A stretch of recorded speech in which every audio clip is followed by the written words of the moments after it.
Welcome to Let Me Fix This. Enjoy the video. In this video, I will explain how to make poached eggs using the swirl water method.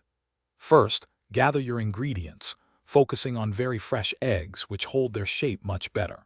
You'll need a pot of water about 3 to 4 inches deep and 1 tablespoon of white vinegar.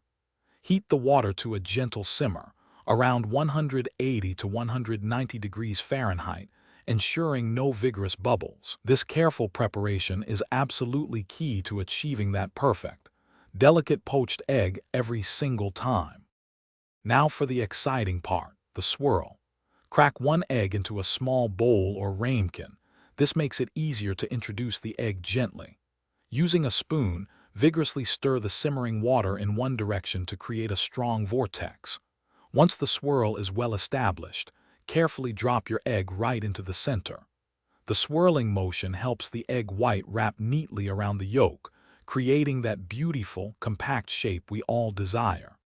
Let the egg cook undisturbed for about 3 to 4 minutes for a perfectly runny yolk. If you prefer a firmer yolk, you can extend the cooking time by another minute or so. Once cooked to your liking, use a slotted spoon to carefully lift the poached egg from the water. Gently drain any excess water on a paper towel-lined plate before serving. This ensures your egg isn't watery when it hits your toast. Your perfectly poached egg is now ready to enjoy. Serve it immediately on your favorite toast with avocado or atop some fresh greens for a delicious and healthy meal. Remember, practice makes perfect, so don't be discouraged if your first attempt isn't flawless. Keep trying and you'll master this technique in no time. Also, be sure to check the description below for a link to the Echo Dot smart speaker and other great deals. Thanks for watching. If you found this helpful, don't forget to like and subscribe.